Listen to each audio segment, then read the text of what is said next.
Capítulo 19. E sucedeu que, enquanto Apolo estava em Corinto, Paulo, tendo atravessado as regiões mais altas, chegou a Éfeso e, achando ali alguns discípulos, perguntou-lhes: recebestes vós o Espírito Santo quando crestes? Responderam-lhe eles: não, nem sequer ouvimos que haja Espírito Santo. Tornou-lhes ele: em que fostes batizados então? E eles disseram: no batismo de João. Mas Paulo respondeu: João administrou o batismo do arrependimento, dizendo ao povo que cresce naquele que após ele havia de vir, isto é, em Jesus. Quando ouviram isso, foram batizados em nome do Senhor Jesus.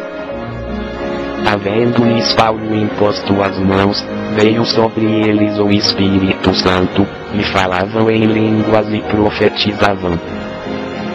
E eram ao todo uns 12 homens. Paulo, entrando na sinagoga, falou ousadamente por espaço de 3 meses, discutindo e persuadindo acerca do reino de Deus. Mas, como alguns deles se endurecessem e não obedecessem, falando mal do caminho diante da multidão, apartou-se deles e separou os discípulos, discutindo diariamente na escola de Tirano. Durou isto por 2 anos, de maneira que todos os que habitavam na Ásia, tanto judeus como gregos, ouviram a palavra do Senhor. E Deus pelas mãos de Paulo fazia milagres extraordinários, de sorte que lenços e aventais eram levados do seu corpo aos enfermos, e as doenças os deixavam e saíam deles os espíritos malignos. Ora, também alguns dos exorcistas judeus, ambulantes, tentavam invocar o nome de Jesus sobre os que tinham espíritos malignos, dizendo: esconjuro-vos por Jesus a quem Paulo prega. E os que faziam isto eram 7 filhos de Seva, judeu, um dos principais sacerdotes. Respondendo, porém, o espírito maligno disse: a Jesus conheço, e sei quem é Paulo, mas vós, quem sois? Então o homem, no qual estava o espírito maligno, saltando sobre eles, apoderou-se de 2 e prevaleceu contra eles, de modo que, nos e feridos, fugiram daquela casa. Isto tornou-se conhecido de todos os que moravam em Éfeso, tanto judeus como gregos, e veio temor sobre todos eles, e o nome do Senhor Jesus era engrandecido. E muitos dos que haviam crido vinham, confessando e revelando os seus feitos.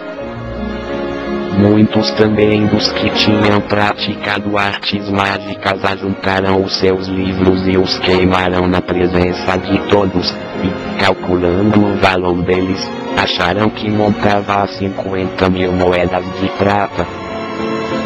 Assim a palavra do Senhor crescia poderosamente e prevalecia.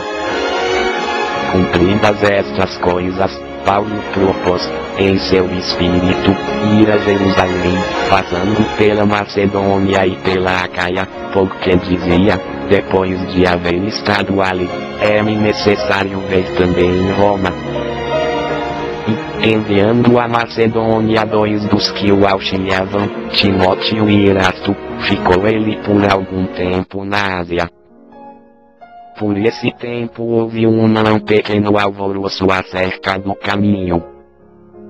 Porque certo Orives, por nome Demétrio, que fazia da prata miniaturas do templo de Diana, proporcionava não pequeno negócio aos artífices, os quais ele ajuntou, bem como os oficiais de obras semelhantes, e disse: Senhores, vós bem sabeis que desta indústria nos vem a prosperidade. E estáis vendo e ouvindo que não é só em Éfeso, mas em quase toda a Ásia, este Paulo tem persuadido e desviado muita gente, dizendo não serem deuses os que são feitos por mãos humanas. E não somente há perigo de que esta nossa profissão caia em descrédito, mas também que o templo da grande deusa Diana seja estimado em nada, vindo mesmo a ser destituída da sua majestade aquela a quem toda a Ásia e o mundo adoram.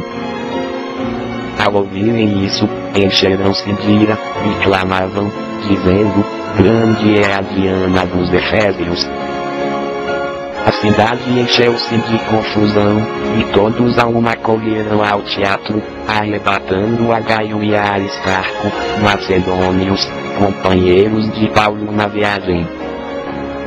Querendo Paulo apresentar-se ao povo, os discípulos não lhe permitiram. Também alguns dos asiarcas, sendo amigos dele, mandaram rogar-lhe que não se arriscasse a ir ao teatro. Uns, pois, gritavam de um modo, outros de outro, porque a assembleia estava em confusão, e a maior parte deles nem sabia por que causa se tinham ajuntado. Então tiraram dentre a turba Alexandre, a quem os judeus impeliram para a frente, e Alexandre, acenando com a mão, queria apresentar uma defesa ao povo. Mas quando perceberam que ele era judeu, todos a uma voz gritaram por quase 2 horas, grande é a Diana dos Efésios. Havendo o escrivão conseguido apaziguar a turba, disse, varões Efésios, que homem há que não saiba que a cidade dos Efésios é a guardadora do templo da grande deusa Diana, e da imagem que caiu de Júpiter? Ora, visto que estas coisas não podem ser contestadas, convém que vos aquieteis e nada façais precipitadamente. Porque estes homens que aqui trouxestes, nem são sacrílegos nem blasfemadores da nossa deusa. Todavia, se Demétrio e os artífices que estão com ele têm alguma queixa contra alguém, os tribunais estão abertos e há procônsules, que se acusem uns aos outros. E se demandais alguma outra coisa, averiguar-se-á em legítima assembleia. Pois até corremos perigo de sermos acusados de sedição pelos acontecimentos de hoje, não havendo motivo algum com que possamos justificar este ajuntamento. E, tendo dito isto, despediu a assembleia.